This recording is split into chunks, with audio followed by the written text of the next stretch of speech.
Okay, good morning everyone. Selamat pagi. Thank you for meeting with me again. Terima kasih ketemu dengan saya kembali. Hari ini kita akan melanjutkan topik perkuliahan untuk English for Specific Purpose. Nah, kalau last 8 meeting, 7 atau 8 pertemuan lalu kita fokus on speaking, maka sisanya kita akan fokus pada writing karena English English for specific purpose ini fokusnya pada dua hal. Pertama adalah speaking, kedua adalah writing. Oke, baik, untuk yang writing saya akan memulainya dengan memperkenalkan kalian kepada basic grammar. Jadi dalam bahasa Inggris, topik pertama yang dipelajari, yang pertama dan dasar sekali, ini wajib untuk pemula untuk pertama kali diajarkan adalah topik ini. Maka saya akan membahas tentang ini, baru kita akan nanti lanjut kepada topik selanjutnya. Oke, jadi kalau ini sudah hatam, sudah paham, nanti kalian bisa atau punya kaidah atau basic knowledge untuk menyusun sebuah kalimat dengan baik. Karena kalau kalian tidak bisa ini, ya tidak bisa buat kalimat. Oke, seperti apa itu? Oke, sebentar. Oke, seperti apa materinya? Saya share screen dulu.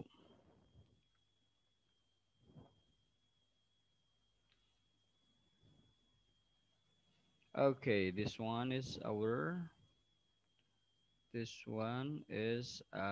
material. Nah, jadi materinya adalah tentang part of speech. Jadi tentang part of speech. Nah, part of speech itu apa, Mister? Part of speech itu kalau dalam kalau dalam bahasa Indonesia itu termasuk dalam kelas kata. Contoh, dari setiap kalimat yang saya buat itu ada kelas-kelas katanya. Contoh, saya buat kalimat bahasa Indonesia dulu. Saya membeli buku. Jadi ada kata saya sebagai subjek, membeli ya buku. Nah, saya itu kan menunjukkan pada orang. Maka bisa dikatakan saya itu kata benda. Kalau dalam bahasa Indonesia ya, bukan bahasa Inggris. Kemudian membeli. Membeli itu kan menunjukkan pekerjaan. Maka bisa kita katakan membeli adalah kata kerja. Sedangkan buku itu kan merujuk pada benda. Maka yang semacam ini bisa kita sebut bahwa buku adalah kata benda. Nah, kalimat-kalimat yang sudah jadi semacam itu di breakdown, dipilah-pilah, dipisah, diklasifikasikan menjadi bagian-bagian secara terpisah. I tadi adalah kata ganti atau kata benda, kemudian membeli itu kata kerja, buku adalah kata benda lagi. Nah, itu. Jadi kita belajar pecahannya dulu baru menjadi sebuah kalimat. Nah, dalam bahasa Inggris juga sama, part of speech. Nah, part of speech dalam bahasa Inggris itu ada 8. Pertama ada noun, ya, ikuti pengucapannya yang benar. Ada noun, ada pronoun, ada verb, ada adjective, ada adverb, ada preposition, ada conjunction, ada determiner. Ya, saya akan jelaskan ini satu-satu untuk memberikan contoh. Ya, oke. Pertama kita ada noun. Ya, noun itu kalau dalam bahasa Indonesia adalah kata benda. Jadi semua hal ataupun apapun itu yang ada di muka bumi ini, yang ada di dalam muka bumi ini, ya, atau di luar angkasa sana, maka termasuk dalam kategori kata benda. Contohnya example, kalau rumah itu house, ya, house kata benda, car itu kata benda, computer itu kata benda. Contoh lagi handphone itu kata benda, kemudian rambut hair kata benda, wajah face kata benda, campus ya itu kata benda, termasuk juga nama orang itu dalam bahasa Inggris dikenal dengan kata benda. Paham ya? Jadi kata benda adalah kata yang, noun adalah kata yang menunjukkan sebuah benda. Nah, contohnya seperti tadi, house, car, computer, etc. etc etc. itu dan lain-lain. Saya yakin untuk yang noun sudah paham ya. Kemudian kita pindah. Yang kedua adalah verb. Verb adalah kata yang menunjukkan suatu pekerjaan. Jadi kalau dalam bahasa Inggris ada kata yang kita cek di kamus, artinya itu menunjukkan suatu pekerjaan, maka kita akan tahu bahwa kata itu adalah kata kerja atau verb. Contoh, yang pertama adalah type, mengetik. Mengetik menunjukkan pekerjaan kan? Oke, kemudian speak. Speak juga menunjukkan pekerjaan karena kita berbicara. Kemudian lie, berbohong, ya. Itu juga menunjukkan suatu pekerjaan. Contoh lari apa bahasa Inggrisnya? Good, run ya. Run, lari.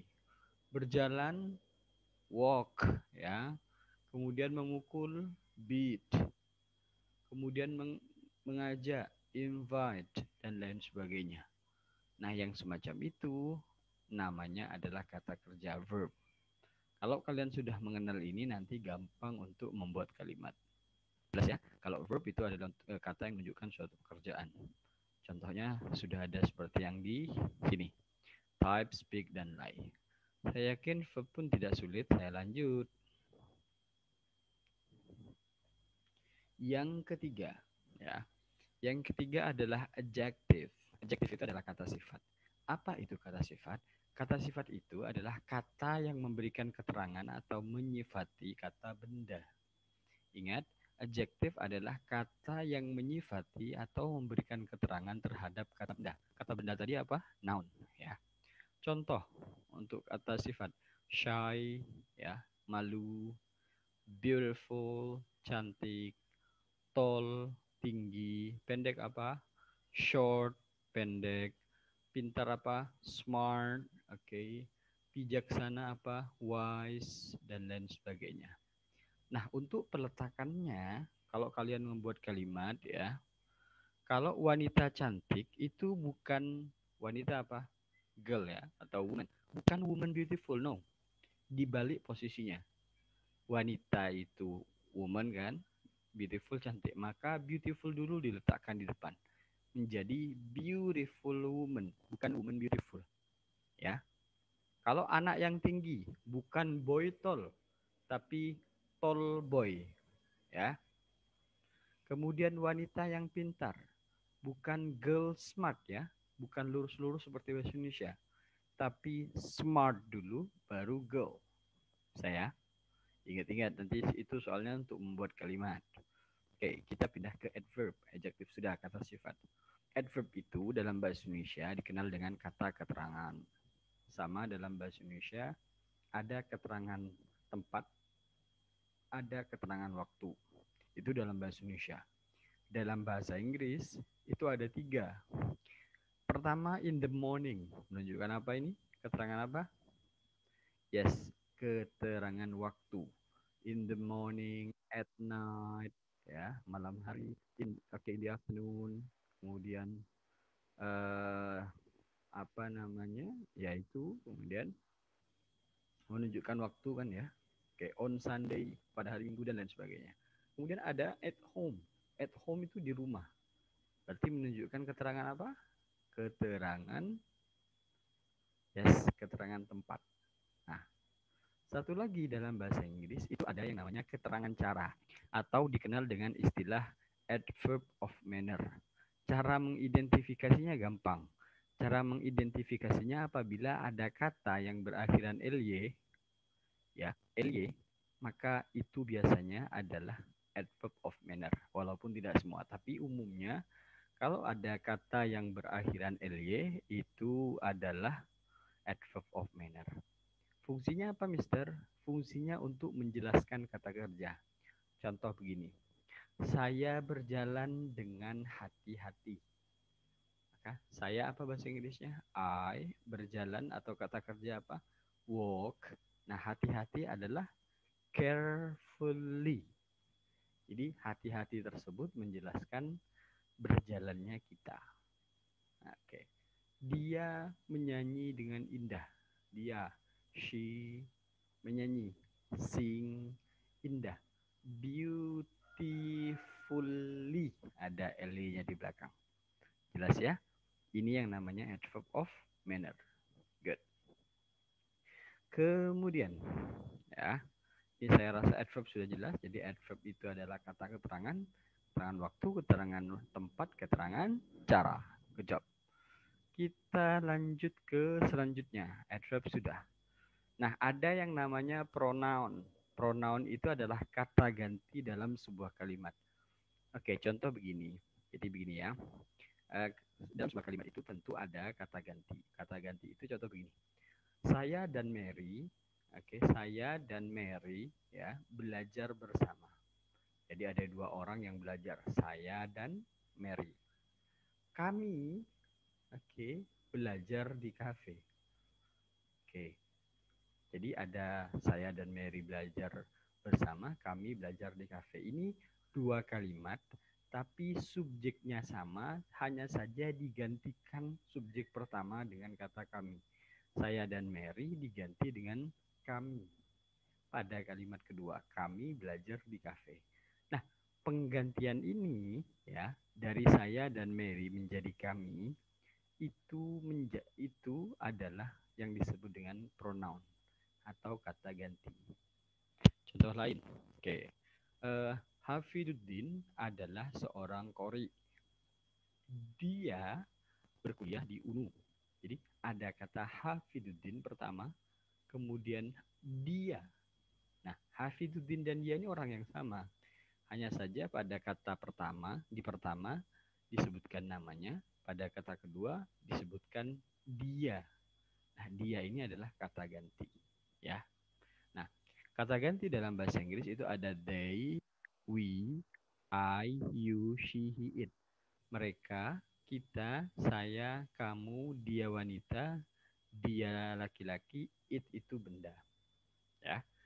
They itu kami, we itu kita, I itu saya, you itu kamu, she dia wanita, he dia laki-laki, it itu benda. Sama, di bawahnya juga sama, them itu mereka, us itu kita, me itu saya, you itu kamu, her itu dia wanita, him itu dia laki-laki, it itu benda. Bedanya kalau they, we, I, you, she, he, it itu untuk subjek apabila dia menjadi pelaku. Kalau misal menjadi objek, dikenai perlakuan, maka tidak menggunakan they, we, I, you, she, he, it. Tapi ada them, us, me, you, her, him, it. Gitu ya. Oke, kita lanjut ke selanjutnya karena pronoun saya yakin kalian juga sudah paham. Kemudian ada yang namanya conjunction. Conjunction itu yang mudah. Itu adalah kata sambung. Dalam bahasa Inggris, ayo gampang juga. Kita juga sudah tahu kata sambung. Ada dan, atau, kemudian tapi, dan lain sebagainya. Dengan ya. Sama dalam bahasa Inggris juga, dan itu adalah and, dengan itu adalah with, atau itu adalah or, but itu adalah tapi. Ini adalah kata sambung. Saya rasa ini mudah. Saya lanjut saja. Kemudian ada preposition. Preposition itu kata depan ya. Jadi ada sebuah kata yang ada di depan kata benda. Jadi ada di depan kata benda. Contoh nih ya, kata depannya in the morning. Morningnya ya, morningnya itu kata in the morning. Kalau keseluruhan in the morning di pagi hari itu sudah pasti adalah adverb, keterangan waktu. Tapi kalau dipisah, kalau cuma in-nya saja, maka ini masuk dalam preposition. Sama tadi at home di rumah, kalau dua kata jadi satu nih, at home di rumah, itu kan adalah keterangan tempat. Tapi kalau cuma diambil at-nya saja, dia kan berada di depan kata benda nih. Di depan ini. Maka dia, at saja kalau diambil, maka dia masuk preposition. On the table pun sama. Ini kan keterangan tempat di atas meja. Tapi kalau kita cuma ambil on-nya saja, maka yang semacam ini jelas dia adalah preposition. Jelas ya, paham ya? Kalau satu kesatuan ini menjadi adverb, tapi kalau cuma di depan semacam ini, itu adalah preposition. Preposition, preposition. Lah lantas the-nya apa, Mister? Nah, the-nya kita bahas setelah ini. Paham ya? Oke. Kita lanjut, yang terakhir adalah determiner. Determiner itu kata penunjuk. Nah, tadi ada kata the. Jadi kalau ada kata the, karena the itu merujuk pada itu. The book is on the table. Buku itu. Jadi bukunya jelas. Buku yang mana? Buku itu. Maka the ini masuk dalam kategori yang disebut dengan determiner, kata petunjuk. Tidak hanya the, tapi the, ada this itu ini, that itu adalah artinya adalah itu, those itu juga itu, tapi kata bendanya lebih dari satu. Kemudian ini ada these, ya, lebih dari satu. Sama-sama ini, tapi lebih dari satu. Kemudian termasuk juga dalam determiner adalah angka-angka di belakang. 1, 1, 2, 3. Iya, angka-angka. Karena kan 1, 2, 3 kan menunjukkan jumlah. Ya. Kemudian juga ada some, beberapa, many, banyak, little, sedikit. Jadi itu termasuk dalam kata determiner. Nah, fungsinya, sekarang saya tanya fungsinya, sekarang saya jelaskan. Fungsinya determiner itu apa sih? Bukan fungsinya determiner. Fungsinya verb speech itu apa? Fungsinya adalah semacam ini. Kalau kita punya kalimat, maka kita tahu ya mana saja dari kalimat tersebut yang masuk dalam verb speech. We tadi masuk mana? Ini ada kalimat we harvest the crops every year.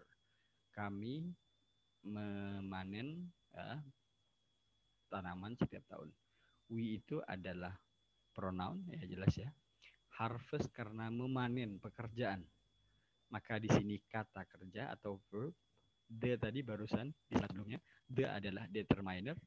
Crops itu hasil panen ya. Kata benda ya. Oke, good. Every itu setiap, itu kata depan. Year itu tahun. Atau every year setiap tahun ya sudah itu jadi dijadikan keterangan waktu. Nah, ya. Kemudian Rudy, oke. Rudy itu kata benda karena nama orang. Learn, belajar. Belajar itu tadi kata apa? Yes, kata kerja atau verb. English. English ini kata benda atau noun. Jelas ya? Kemudian they, mereka. Lagi-lagi adalah pronoun ya. Play adalah kata kerja. Football adalah kata benda. At, kalau at-nya saja apa tadi? Yes, preposition. Tapi kalau jadi at the field, di lapangan, sudah menjadi kata keterangan atau adverb. Nah, jelas ya? Nah, ini akan merujuk pula atau menjadi panduan kita untuk membuat kalimat nanti. Oke, saya minta kalian untuk memahami ini dulu, paham betul, baru nanti kita akan lanjut ke materi selanjutnya. Jadi agar kalian tahu kalau nulis itu ya, yang kita tulis itu adalah verb speech ini, dan agar kita tidak salah. Ya, itu saja dari saya. Thank you. I'm going to see you again next meeting. Assalamualaikum warahmatullahi wabarakatuh. Terima kasih. Goodbye. Oke, kalian cuma harus nonton video ya. Thank you.